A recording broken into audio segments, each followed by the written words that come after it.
സർവശക്തനായ ദൈവത്തിൻ്റെ അതിപരിശുദ്ധ നാമം അതിയായി മഹത്വപ്പെടുമാറാകട്ടെ. കർത്താവിൽ പ്രിയരെ, നിങ്ങൾക്ക് ഏവർക്കും ജീസസ് വോയിസ് മെസ്സേജ് എന്ന പ്രഭാത ദൈവവചന ധ്യാന ശുശ്രൂഷയുടെ പുതിയൊരു എപ്പിസോഡിലേക്ക് സ്നേഹത്തോടെ സ്വാഗതം. അല്പസമയ ധ്യാനത്തിന് ഒരു തിരുവചനം വായിക്കുന്നു. വെളിപ്പാട് പുസ്തകം അധ്യായം 3 19 തിരുവചനം. എനിക്ക് പ്രിയമുള്ളവരെയൊക്കെയും ഞാൻ ശാസിക്കുകയും ശിക്ഷിക്കുകയും ചെയ്യുന്നു. ആകയാൽ നീ ജാഗ്രതയുള്ളവനായിരിക്കുക, മാനസാന്തരപ്പെടുക. കർത്താവിൽ പ്രിയരെ, നാം വായിച്ചു കേട്ട വെളിപ്പാട് പുസ്തകം 3 അധ്യായം 19 തിരുവചനത്തിൽ സർവശക്തനായ ദൈവം മനുഷ്യരോട് സംസാരിക്കുകയാണ്. ഇവിടെ പ്രത്യേകിച്ച് താൻ സ്നേഹിക്കുന്ന അഥവാ ദൈവം പ്രിയപ്പെടുന്ന മനുഷ്യരിൽ ചെയ്യുന്ന 2 കാര്യങ്ങൾ പ്രത്യേകാൽ രേഖപ്പെടുത്തിയിരിക്കുകയാണ്. ശാസിക്കുക, ശിക്ഷിക്കുക.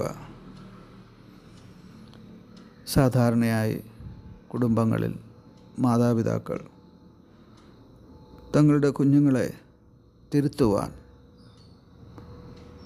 അവരെ നല്ല കാര്യങ്ങൾ പഠിപ്പിക്കുവാൻ ചെയ്യുന്ന 2 കാര്യങ്ങളാണ് ശാസിക്കുക, ശിക്ഷിക്കുക എന്നുള്ളത്.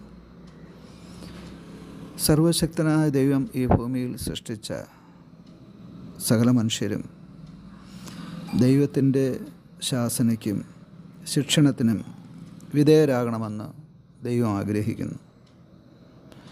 ഇത് നമ്മുടെ അഥവാ മനുഷ്യരുടെ നന്മയ്ക്ക് വേണ്ടിയാണ്.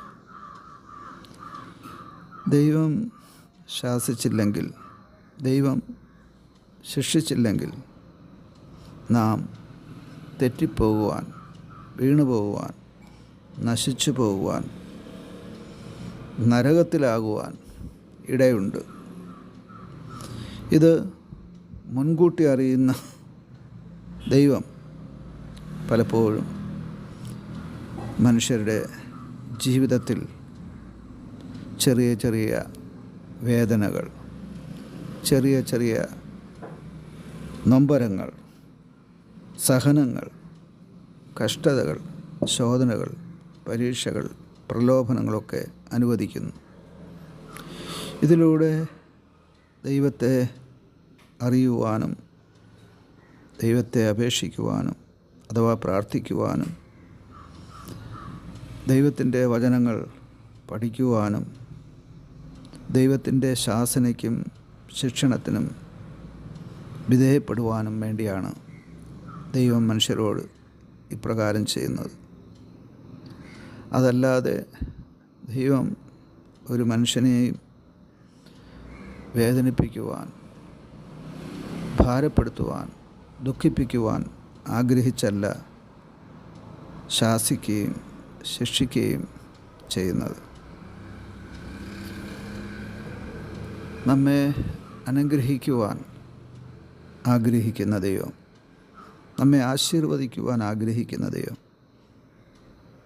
നാം കൂടുതൽ നന്നാവുവാൻ, ഉത്തമന്മാരായി ശ്രേഷ്ഠമായ ആത്മീയ ഉന്നതികളിൽ എത്തിച്ചേരുവാൻ നമ്മെ സൃഷ്ടിച്ച സർവശക്തനായ ദൈവം ആഗ്രഹിക്കുന്നു.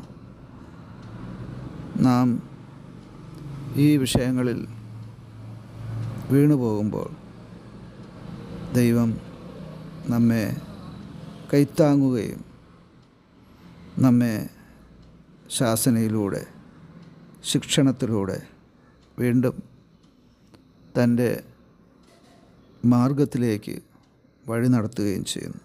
ഇത് ദൈവത്തിൻ്റെ ഒരു രീതിയാണ്. അതിന് നാം വിധേയപ്പെടുമ്പോൾ നമ്മുടെ ജീവിതം ധന്യമായിത്തീരും. അതുകൊണ്ട് ഇന്ന് പൽക്കാലം വേദനയിലൂടെ, അത് രോഗം കാരണമാകാം, മറ്റു മാനസിക വിഷയങ്ങളിലാകാം, സാമ്പത്തിക ബുദ്ധിമുട്ട് നിമിത്തമാകാം, തലമുറകളുടെ ഭാവി സംബന്ധിച്ചാകാം, മുന്നോട്ടുള്ള ജീവിത പ്രയാണം വഴിമുട്ടിയ അവസ്ഥയിൽ വിവിധ വിഷയങ്ങളിൽ ഭാരപ്പെടുന്ന പ്രിയ സഹോദര സഹോദരി, കർത്താവിൻ്റെ കരങ്ങളിൽ നിങ്ങളെ തന്നെ സമർപ്പിക്കുക. അവിടുന്ന് തിന്മയ്ക്കായിട്ടൊന്നും ചെയ്യുന്നവനല്ല, നന്മയ്ക്കായി കൂടി വ്യാപരിപ്പിക്കുവാൻ ഈ സഹനങ്ങളെ ഉപയോഗിക്കും. ആമേൻ.